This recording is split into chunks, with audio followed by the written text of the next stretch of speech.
ये है सक्खर के करीब वाक़े गांव अधोबर जतोई। पाकिस्तान में आने वाले हालिया सैलाब में बुरी तरह मुतासिर होने वाले इलाकों में से एक ये भी है, जहां 8 से 9 फुट पानी मौजूद है। यहाँ के रिहायशी एक जगह से दूसरी जगह जाने के लिए या तो बड़ी कड़ाही का इस्तेमाल करते हैं या फिर तैर कर जाते हैं।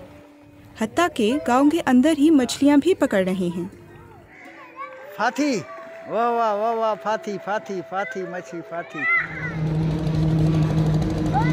ज़्यादा पानी की वजह से इस इलाके में बाहर से इमदाद पहुंचना मुश्किल है। यहाँ के लोगों ने अपनी मदद आपके तहत बंद भी बनाया है।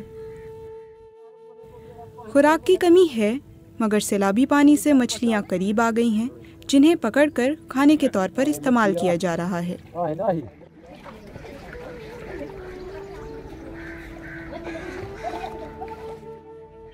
इस इलाके में सैलाब आना कोई नई बात नहीं और यहाँ के लोग कई सालों से सैलाबी सूरत हाल से निमट रहे हैं।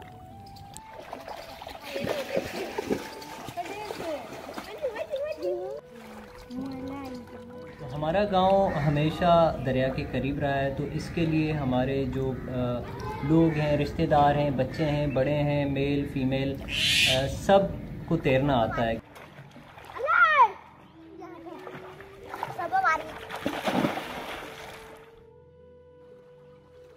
अधोबर जतोई को सैलाब से नुकसानात का सामना भी करना पड़ रहा है। तो बस केॾी तकलीफ़ अथव, छा अथव छा न अथव।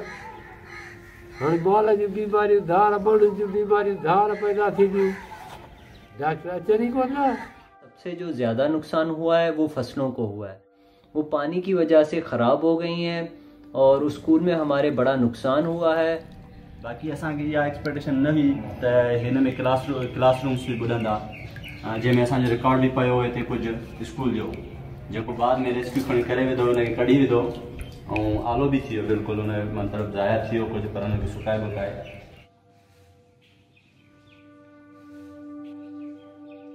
यहाँ के लोगों का दावा है कि सैलाबी पानी इनकी तवक्कुआत से कहीं ज़्यादा था, जिसके बायस बंद टूट गया, वरना शायद वो इन नुकसानात से भी बच सकते थे।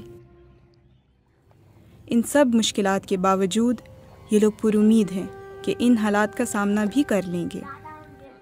हर तरीक़ो आहे, तारूं बि आहियूं, मच्छी बि मारियूं था, मींहं बि वेठियूं आहिनि, हिन वक़्त में बसि मज़ो आहे, ॾाढो लॻो पियो आहे।